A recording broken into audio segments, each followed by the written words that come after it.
Hi and welcome back to my channel. In this video I'm going to be covering attending rehearsals from Alice in Wonderland at the Old Rep Theatre. The majority of the rehearsals I attended were for Cast A, however I did attend some rehearsals for the other cast due to their DSMs not being available to attend for different reasons.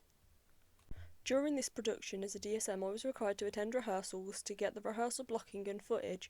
to the other members of the department which required it, mainly lighting due to needing it for pre-visualisation, and without the blocking or the recordings it would be hard to figure out what was going on in each section of the musical, meaning attending rehearsals had a direct impact on the other departments, so if I didn't go it would negatively impact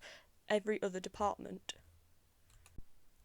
Due to having different DSMs for each cast, this then meant that at the start of the week we would be sent through a schedule stating what DSMs would be required on what days for what casts. This meant that I might not have needed to be in rehearsals all week, and meant that I would have to communicate with the other DSMs to keep updated on what was happening in rehearsals, meaning that rehearsal reports were even more important than ever before, as I needed to keep updated and keep the other DSMs updated, as they might not have attended rehearsals that week and I might have been the only DSM to attend. So the rehearsal reports needed to be comprehensive so that they could see what had happened that week in rehearsals.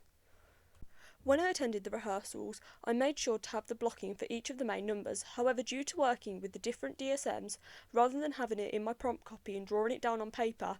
I decided to draw it online, therefore making it easier for everyone to access it and to be able to change it and adapt it to the certain elements of it to fit their casts, or if the number had changed at all.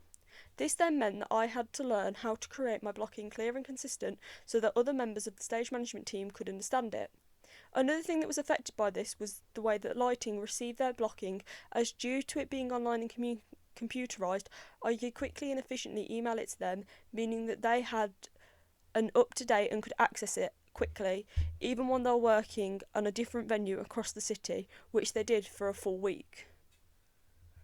The rehearsal blocking sheets needed to be clear, and so that any of the other DSM members or any members of other departments could read it and understand what was going on. I included a visual design, but then also did written instructions of the side of what they actually did. This is important as some people may prefer the numbers to be written out so they can find it easier to understand, making it more accessible to all of the production team and anyone that needed to use it. This again made my skills development in a different way, as I needed to learn how to create this effectively using PowerPoint, even though it took up a considerable more amount of time than just drawing it on a piece of paper. I was able to plot the entire show online and send it/upload it to the relevant people and to the relevant files,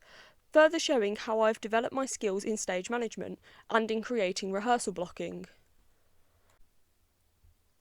At the end of the week during Alice in Wonderland, during the rehearsal process, me and the other DSMs came together to create a combined rehearsal report for all the casts, as each of the casts were going to be doing the same report, and if we would have done them separately we would have had the same report 4 times. So we decided to collaborate on one and fill it out for the rehearsals that we attended that week, as some weeks we all had seen different numbers and therefore we could collaborate on one report with everything they'd seen, which would be less confusing to everyone else in the production team. The rehearsal reports that we created were very clear, and you can clearly see the notes from what departments, as I split them up so that each member of the department had to just look underneath their notes section, rather than having to look and read through everyone's notes to find the ones that are relevant to them. And this means they could also miss the ones that are relevant to them. You can also clearly see that any of the props that have changed as a result of the rehearsals that week, as I made sure that these were in bold and underlined so that everyone in the production team knows that something had changed, and therefore, due to it being in bold, it drew people's attention to it automatically, making them want to read it, and therefore taking note of whatever the change was due to that rehearsals, therefore making it more successful as a rehearsal report. At the bottom of all the rehearsal reports, it says all the videos from this week have been uploaded, referring to the videos that were taken, including rehearsal footage of the numbers that have been blocked, that they'd been uploaded so that everyone from the production team can access them. This is really important as everybody in the departments is required to have this footage, as they may need it to use it at different times, so rather than just asking me and having access to it, I just uploaded it so they can access it whenever they needed to, without having to communicate with me and wait for me to privately send them these files, which would take more time. Whether they needed them rapidly, they could then just access them straight away. Attending rehearsals made me develop my skills in both creating rehearsal reports, but also in making sure to take rehearsal footage and make sure that everyone is getting the rehearsal footage that they require, as without this, other departments cannot complete their necessary work. This means that the rehearsal process and attending rehearsals was really crucial to the whole production process and the production team, further showing how my stage management skills have developed during this production process of Alice in Wonderland at the Old Rep Theatre.